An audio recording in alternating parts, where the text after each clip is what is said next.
고린도전서 14장 26절에서 40절까지 말씀입니다. 그런즉 형제들아 어찌할까? 너희가 모일 때에 각각 찬송시도 있으며 가르치는 말씀도 있으며 계시도 있으며 방언도 있으며 통역함도 있나니 모든 것을 덕을 세우기 위하여 하라. 만일 누가 방언으로 말하거든 두 사람이나 많아야 세 사람이 차례를 따라 하고 한 사람이 통역할 것이요. 만일 통역자가 없으면 교회에서는 잠잠하고 자기와 하나님께 말할 것이요.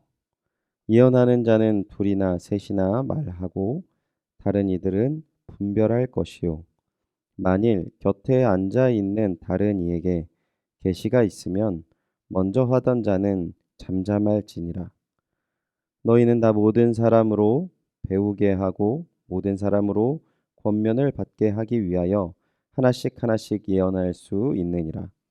예언하는 자들의 영은 예언하는 자들에게 제재를 받나니 하나님은 무질서의 하나님이 아니시오 오직 화평의 하나님이시니라.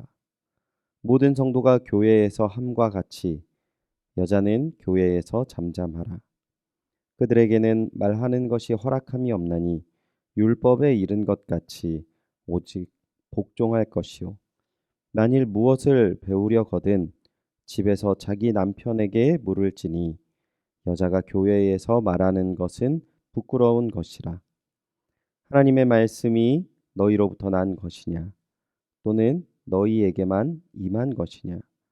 만일 누구든지 자기를 선지자나 혹은 신령한 자로 생각하거든 내가 너희에게 편지하는 이 글이 주의 명령인 줄 알라. 만일 누구든지 알지 못하면 그는 알지 못한 자니라.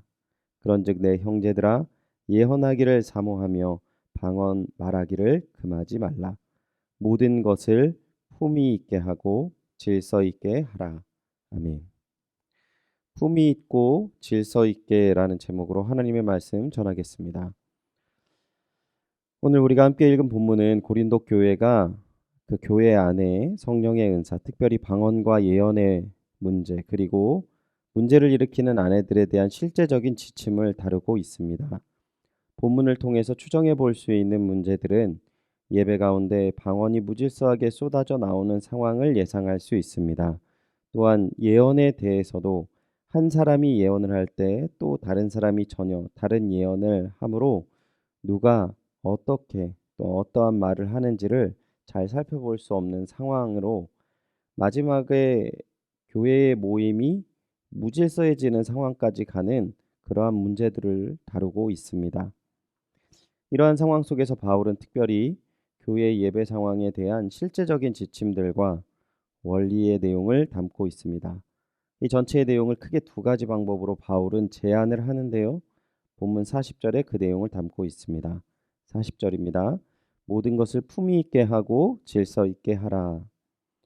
교회의 예배가 규모 있게 진행되고 신앙 공동체의 삶이 조화롭고 평화로울 수 있게 하기 위해서 바울은 두 가지를 제시합니다. 먼저 첫 번째는 품위 있게 행하라고 권면합니다. 본문에 보면 모양이 좋게 어울리게라는 의미를 갖고 있는데요. 교회 공동체 안에서 서로 아름답게 조화를 이루고 있는 모습을 나타내는 것입니다. 이 단어는 로마서 13장 13절과 데살로니가전서 4장 12절에서 모두 단정히라고 번역되어 있습니다. 두 본문 모두 단정히 행하여 방탕과 술 취하지 말며 음란과 호색하지 말며 쟁토와 시기하지 말 것과 외인에 대해 단정히 행할 것을 말합니다. 즉 마땅히 해야 할 바를 흠없게 처리해야 한다라는 뜻으로 주로 믿지 않는 비그리스도인들의 시각에서도 아무런 흠이 없을 정도의 원만하게 행동하라는 권유입니다. 오해를 할 수 있는 것은 타인의 비그리스도인의 시각을 의식하라는 뜻은 아닙니다.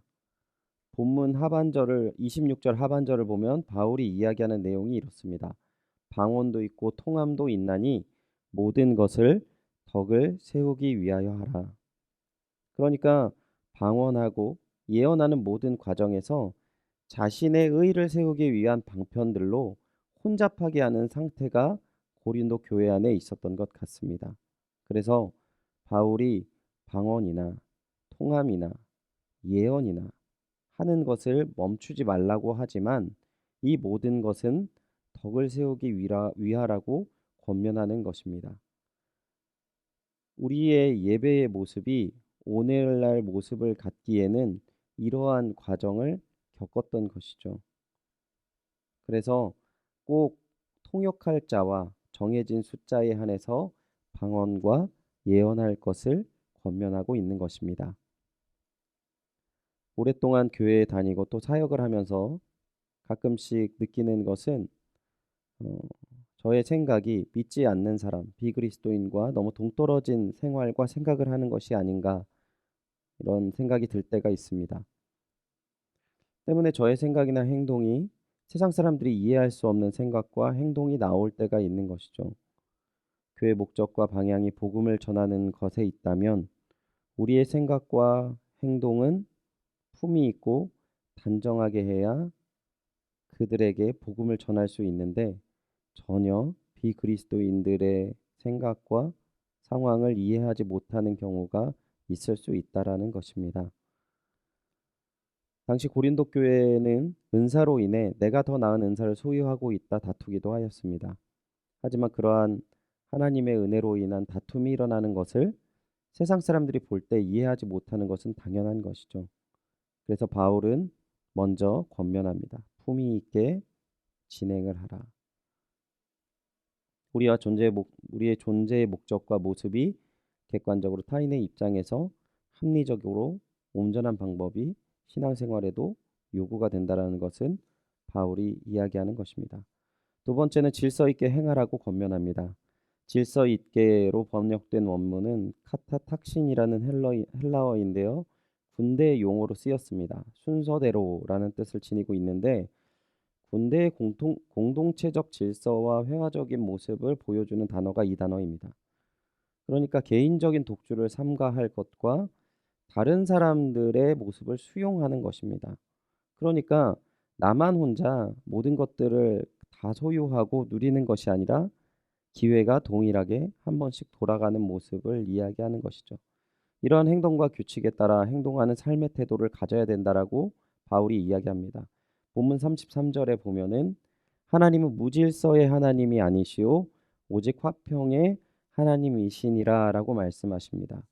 하나님은 무질서의 하나님이 아니고 질서의 하나님이시다라고 표현하지 않고 오직 화평의 하나님이라고 표현을 합니다. 교회의 몸이 되신 하나님께서 오직 화평의 하나님이라고 하는 것은 교회 안에서 당시 사용되었던 방언과 예언 그리고 문제를 일으키는 아내들에 대한 실제적인 지침을 주시기 위해 이 표현을 아주 잘 담고 있습니다. 교회가 질서를 추구할 때 남을 인정하게 되는 것이고 결국 하나님의 화평이 그들 가운데 함께함을 표현하는 것입니다. 사랑하는 주님의 동역자 여러분, 오늘 방언과 예언에 대해 우리가 실제적인 지침이 주어져서 교훈을 나누기는 쉽지는 않습니다. 하지만 오랜 시간 동안에 이 말씀의 배경이 되어 왔던 품위 있고 질서 있게 신앙생활을 하라고 하는 모습은 현대 교회 안에서도 꼭 필요한 덕목이라고 생각이 듭니다. 우리가 오늘 본문을 통해서 하나님 앞에 우리의 신앙생활과 주님의 사역을 담당하는 모습이 주님을 믿지 않는 세상 사람들의 시각에서도 품위 있고 질서 있는 모습으로 화평한 가운데 있다면 조금 더 풍성한 주님의 사역을 감당할 수 있다고 생각이 듭니다. 오늘 말씀을 의지하셔서 사랑으로 절제하고 겸손히 행하여 주님이 세우시는 온전한 그리스도인의 모습이 특별히 우리 연희교회를 통해 보여지고 증거되어지는 귀한 은혜가 가득한 하루가 되시기를 주님의 이름으로 축원드립니다. 기도하겠습니다. 하나님 감사합니다. 우리에게 또한 귀한 말씀을 허락하여 주셔서 우리가 주님의 은혜와 사랑 가운데 세상 가운데 품위 있고 질서 있는 모습으로 말미암아 더욱더 복음이 온전하게 전해지며 교회 안에서는 더욱더 풍성한 하나님의 화평이 자리 잡게 하시는 귀한 은혜의 말씀 허락하심을 감사드립니다. 이 말씀을 마음에 품고 우리를 돌아보게 하시고 또한 이 은혜를 누리게 하셔서 세상 가운데 하나님의 온전한 복음이 전해질 수 있도록 우리가 오늘 하루 주님 말씀 의지하며 나아가게 하여 주시옵소서. 허락하실 귀한 은혜와 사랑 감사드리며 이 모든 말씀 주 예수 그리스도의 이름으로 기도드리옵나이다. 아멘. 말씀을 의지하시면서 함께 기도하시길 원하는 것은 오늘 말씀을 의지하여 우리의 삶의 모습, 세상이 흠모할 만한 아름다운 모습이 되게 하여 주시옵소서. 또한 교회의 질서 안에서 하나님의 평화를 누리는 연희교회 되게 하여 주시옵소서. 기도해 주시기 바랍니다. 담임 목사님 청빙을 위해서 기도해 주시기 바랍니다. 연희교회가 한 몸을 이루는 지체로서 머리 되신 예수님의 말씀과 뜻을 잘 전달할 수 있는 준비된 목회자를 모실 수 있도록 성도들의 영혼을 사랑하고 푸른 초장으로 인도하며 영혼의 생수를 마시며 성장시키시는 목회자를 모실 수 있도록 사람의 생각과 방법이 아닌 오직 주님의 뜻과 방법으로 준비된 목회자를 모실 수 있도록 기도해 주시기 바랍니다. 코로나19의 조속적인 종식과 교회와 모든 성도들의 안전을 위해서 기도해 주시기 바랍니다. 선교사님을 위해서 기도하실 때 이찬우 송용희 선교사님의 사역과 가정을 위해서 또한 국내에 있는 모든 일정을 위해서 여러분 기도해 주시기 바랍니다. 우리 또한 김은옥 집사님 우리 암치료로 고생하는 가운데 있는데 우리 집사님의 모든 치료가 순적하게 잘 진행되어질 수 있도록 모든 환경을 위해서 기도해 주시기 바랍니다. 수험생들을 위해서 기도해 주시기 바랍니다.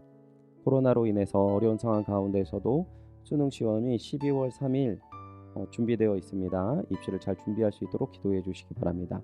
강인우, 김나리, 김은지, 박재원, 이문영, 이재윤, 이지원, 전준원, 한동혁입니다.